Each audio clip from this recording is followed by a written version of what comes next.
expected, because they feel like, okay, somebody's going to Gambia High or Gambia Methodist Academy, and then I am going to NYSS or GGTI, and these things are problems. I think that's the notion we have to change. It's a problem we'll have to deal with. People will always send you more Gs than cheers. Yep. When we did the University Extension Program, they called us guinea pigs. Some called us Mickey Mouses. Some simply called us Jangi Jollof, which I wore as a badge of honor and named my book after. People will always say, if Oz tells you his story from the beginning, he'll have at least 5 nicknames they threw at him. So if you are a dropout, we send you to a skill center, go there and learn. I think they should all be named Nyakasi. I have a friend called Nyakasi. In Mandinka, it means Bulfale. So then at the end of the day, when you become successful, that is a classical adage. Young people, you have to be willing to get focused. So long as your goal is clear, be persistent and know that there is a God that will always reward effort. That's true. I mean, your highest academic qualification is high school. High school. Yeah, that's the formal education. Formal education. Schooling. Yeah, but education has been back like 15 years of experience. Because again, what I tell people, what is being school and having all of those certificates, what is important today in today's world is like showing track records of what you have achieved, the experience that you have got, what impact you have had in life and so on. So I think somebody mentioned some kids like being demotivated because of formal education, not feeling. No, that's wrong. When you start feeling that, that's why I think that's part of the problem why we are not that successful as a people, because everybody who has been to school feels that they have already graduated, they are at the top of the world, and in actual sense that's where it begins. So the people who doesn't have the opportunity to even further their education or go to school, if they are courageous enough, those are the people who wants to prove something to this world.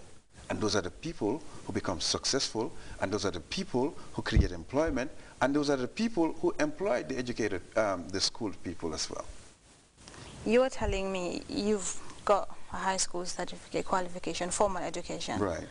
But you are educated. Yes. In different ways. Yes. You're a CEO. Yeah. Yes, they call me that. He's a CEO. Absolutely. An employer. Yeah. And you're very young. Yeah. So the message you're sending to that person sitting out there is that he's not really incapable. He can do something out of his life. He can actually make something of himself, regardless. Right. You know, when we just came, I had a chat with Modisabali, and he mentioned the name Steve Jobs. Right. Steve Jobs, you just go through the whole American revolution of entrepreneurship and so forth. You would see all of these people started their businesses at an early age, 19, 20, that kind of stuff. And what happened? They had a lot of guts, and they came up with their ideas and innovation. And it's only ideas and innovation that doesn't have any fixed economic value. Think about it. Think about the guy who created the watch. Everybody wears it today. What have we created? What have we innovated on? The shoes, we are wearing nice shoes and so forth. I used to hear, talking about shoes, I used to hear Kontarbata. Absolutely, yeah. She was not born. Yeah? What's Kontarbata? I'll be on school and can camp out. You know, those but what is it? The type of the shoes? Yes. What is it? Quality sandals. Yes. You don't have that quality any longer here. But guess what?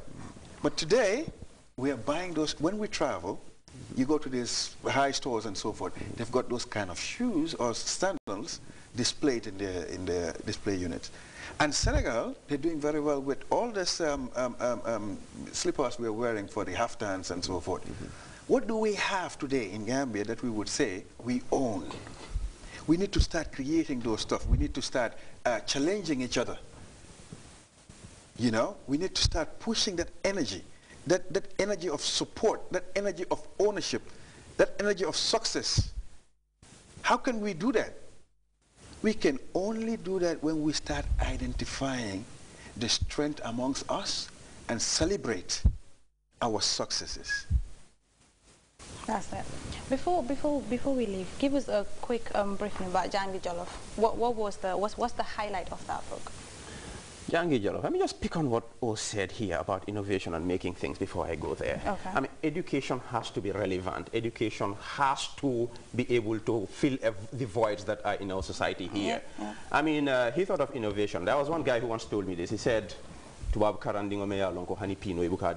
means in Mandinka, you went to school, you did Western education, you can't even make a pin.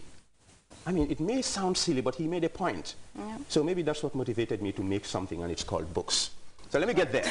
Jangi Jollof, as I said, is my story of what I went through, and my friends, of course, at the university towards creating history in the Gambia as the first home-trained graduates.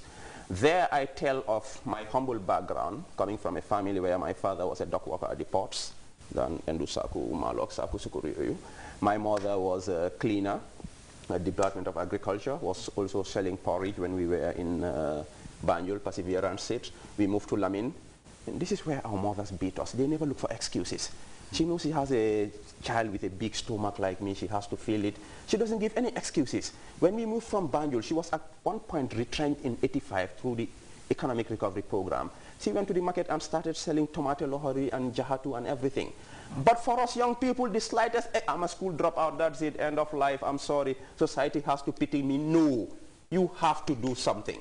So those are the stories I bring up, how my mother labored to give me a decent education, and in spite of the obstacles, how me, I am the smallest among them, we had 62 people. Benedict Jame, current head of NDA, was in my batch at the UEP. We have Yankuba Davo at the Gambia Revenue Authority. Bakari Nyasi, current MD at Gambia International Airlines, was in my batch. We have Dr. Tamsir Cham working in the IMF liaison office here.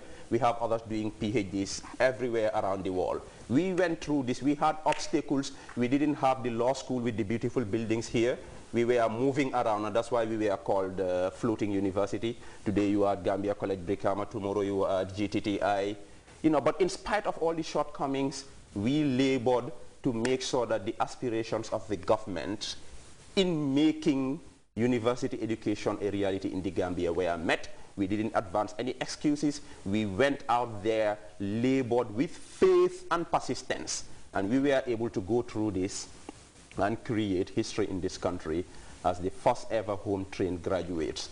You had a scholarship to study in the university then? Good. I meet a lot of students at UTG now telling me, or even not out of UTG, I want to go to the university but I don't have a scholarship. Come on, don't give me any excuses. When I went to the university extension program, I didn't have a scholarship. For one whole year, I didn't have a scholarship. Occasionally, they'll send me out of the class for not paying. So how did you manage? Do you not enroll, pay, and then start? It's persistence.